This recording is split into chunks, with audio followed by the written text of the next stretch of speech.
Telangana BC జాగృతి మంచిర్యాల పట్టణ committee ఆధ్వర్యంలో BC ఉద్యమ నాయకుడు, తొలితరం బీసీ రిజర్వేషన్ల ప్రదాత, బీహార్ మాజీ ముఖ్యమంత్రి స్వర్గీయ కర్పూరి ఠాకూర్ గారి శత జయంతి వేడుకలను మంచిర్యాలలోని ఐబీ చౌరస్తా నందు ఘనంగా నిర్వహించారు.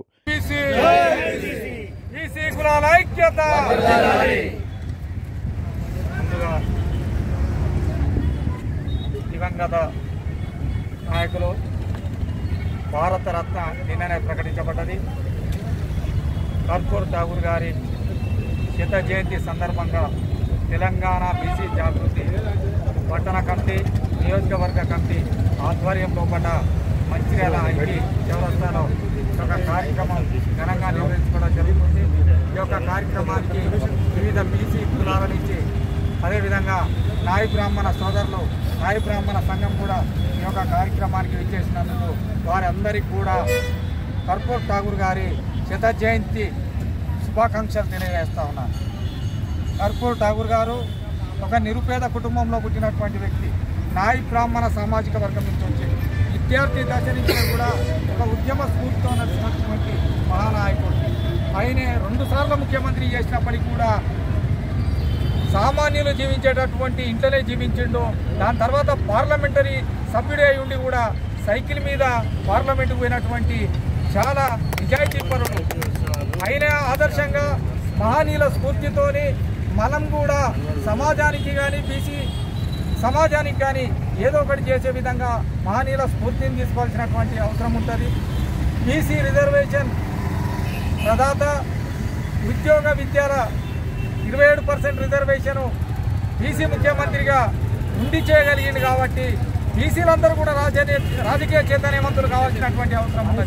రాజకీయంగా ఏదైతే మనం చైతన్యవంతులం అవుతామో, కింద కార్పొరేటర్ నుంచి, వార్డు మెంబర్ నుంచి, సర్పంచ్ నుంచి మనం పైన సీఎం దాకా, పీఎం దాకా కాగలుగుతామో అప్పుడే మన వ్యవస్థను, బీసీలకు జరుగుతున్నటువంటి అన్యాయం ఏదైతే ఉందో, బీసీలకు రావాల్సినటువంటి హక్కులు ఏవైతే ఉన్నాయో వాటి మీద మనం గ్రామ స్థాయి నుంచే మన సమాజంలో కూడా మార్పులు తీసుకురాగలుగుతాం. ఇక్కడి నుంచే మనం ఒత్తిడి చేస్తే తప్ప అక్కడి దాకా వినిపించినటువంటి పరిస్థితి. మహనీయుల స్ఫూర్తితోనే బీసీ కులగణన జరగాలని చెప్పేసి మనం అంతా ఉద్యమించాల్సినటువంటి అవసరం ఉన్నది.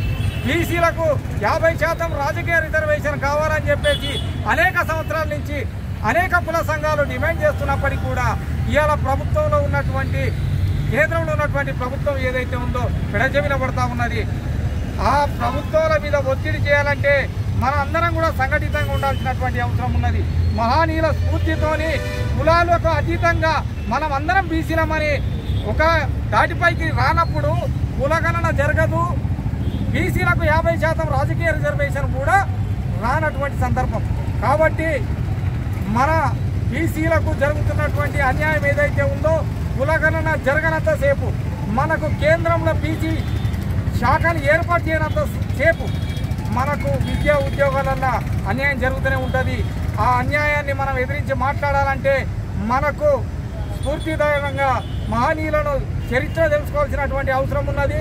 వారి చరిత్రను మనం తెలుసుకొని స్ఫూర్తిగా తీసుకొని ముందుకు పోవాల్సిందిగా ఈ కార్యక్రమానికి విచ్చేసినటువంటి బీసీ నాయకులకు, అదేవిధంగా నాయ బ్రాహ్మణ సోదరులకు, వివిధ కుల సంఘాల నాయకులందరికీ కూడా మరొకసారి విజ్ఞప్తి చేస్తూ ముగిస్తూ ఉన్నాను. ఇంకొక విషయం, మహాత్మా జ్యోతిరావు పూలే ఫౌండేషన్ మనం నిర్వహిస్తూ ఉన్నాం.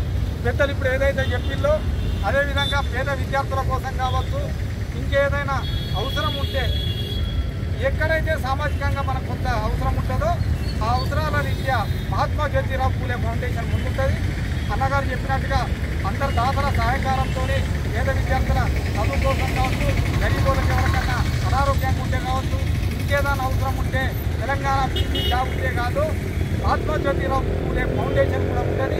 ఆ ఫౌండేషన్ కూడా మన అందరి సహకారం తీసుకొని మనం కార్యక్రమం ఏదైనా ఉంటే వాళ్ళకి బాగా చేసుకునేటటువంటి అవకాశం ఉంటుందని తెలియజేస్తూ, అందరం కూడా వారి శత జయంతి సందర్భంగా మన జిల్లా నాయకులు తీసుకొచ్చినటువంటి విధానాలను మన అందరం కూడా నోటిఫై చేసుకుంటాం. జై బీసీ.